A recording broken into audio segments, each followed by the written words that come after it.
कुछ लोग कहते हैं कि ये एक टेररिस्ट अटैक था और कुछ कहते हैं कि नहीं ये एक मास शूटिंग थी और कुछ के नजदीक ये कुछ साइकोपैथ्स का अटैक था। मीडिया ने अपनी हेडलाइंस डाली और सोशल मीडिया ने अपने थ्योरीज। लेकिन सवाल ये है कि जो हम सुन रहे हैं क्या वो सच है, और जो सच है क्या वो पूरा बताया जा रहा है। इस वीडियो में हम कोई वर्डिक्ट नहीं देंगे, किसी को डिफेंड नहीं करेंगे और ना किसी को कन्विक्ट करेंगे। हम सिर्फ ये देखेंगे कि फैक्ट क्या है, क्लेम क्या है और कहानी कहाँ अधूरी रह जाती है। ऑस्ट्रेलियन पुलिस और गवर्नमेंट के मुताबिक 14 दिसंबर 2025 की शाम बोदाई बीच पर एक जूइश रिलीजियस फेस्टिवल हो रहा था, हनुका बाय द सी। लगभग 1000 लोग मौजूद थे, फैमिलीज, बच्चे, बुजुर्ग और कुछ टूरिस्ट्स पे। शाम 6:43 PM के करीब अचानक फायरिंग शुरू होती है। पुलिस के मुताबिक 2 अटैकर्स थे, फादर एंड सन। साजिद अकरम उम्र 50 साल और नवीद अकरम उम्र 24 साल। दोनों ने हाई पावर्ड राइफल्स इस्तेमाल की। अटैकर्स ने एक फुट ब्रिज और ग्राउंड लेवल पर से क्राउड पर फायरिंग की। पुलिस को पहली कॉल मिलती है और 4 मिनट के अंदर पुलिस क्राइम सीन पर पहुंच जाती है। एक सिविलियन अहमद अल अहमद बिना किसी वेपन एक अटैकर को पीछे से पकड़कर उसकी राइफल छीन लेता है। पुलिस फायरिंग करती है, फादर स्पॉट पर मारा जाता है और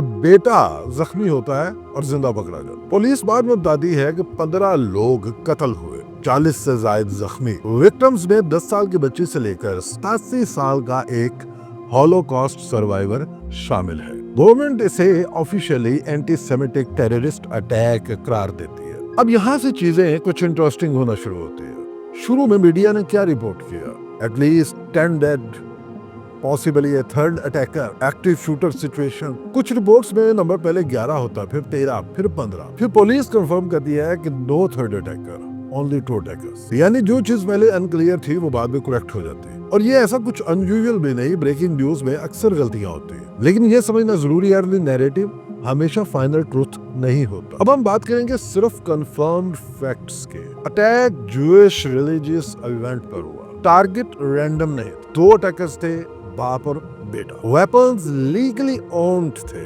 यानी उनके लाइसेंस्ड वेपन थे। कार से IEDs यानी एक्सप्लोसिव्स बरामद हुए। अटैक प्लान्ड था, इम्पल्सिव नहीं था। पुलिस का response fast. Civilian hero Ahmed al Ahmed ने कई जानें बचाई। ये सब चीजें मल्टीपल सोर्सेज ने कंफर्म की है। यहाँ तक कहानी क्लियर लगती है, लेकिन नहीं।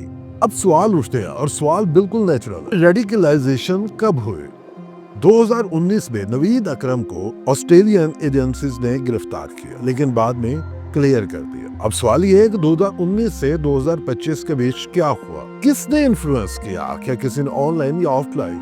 फादर का इसमें क्या रोल है? क्या वो लीडर था या बेटा लीडर था? क्योंकि फादर सन जॉइंट अटैक्स बहुत रेयर होते हैं। अब जो उनकी गाड़ी में से एक्सप्लोसिव्स थे, उनका क्या प्लान था? वो यूज क्यों नहीं किया गया? क्या ये गाड़ी में जो IEDs थी, ये क्या कोई बैकअप प्लान था या उनका इरादा मास डिस्ट्रक्शन था? यानी अगर अहमद अल अहमद एक को ना पकड़ता और पुलिस अगर 10 मिनट लेट हो जाती तो क्या ये एक्सप्लोजिव्स भी यूज किए जाने थे? ऑस्ट्रेलिया में भी जूइश कम्युनिटी पर थ्रेट्स ऑलरेडी चल रहे थे और ये एक पब्लिक इवेंट था, ओपन इवेंट था। इसकी सिक्योरिटी क्यों नहीं थी? ये सवाल एलिगेशन नहीं है, ये जस्ट इंक्वायरी के कुछ पॉइंट्स है। अब हम इस बात पे आते हैं कि मीडिया का फोकस किस चीज पर ज्यादा रहा। Number 1 terrorism level, number 2 religion, अब शॉक विजुअल्स और फियर। लेकिन यहाँ पे कुछ चीजें चुपचाप साइडलाइन कर दी गई या चली गई, जैसे Muslim hero Ahmed al Ahmed, gun licensing loopholes, intelligence failure report, event security planning. मतलब यहाँ पे ये सवाल होता है कि क्या मीडिया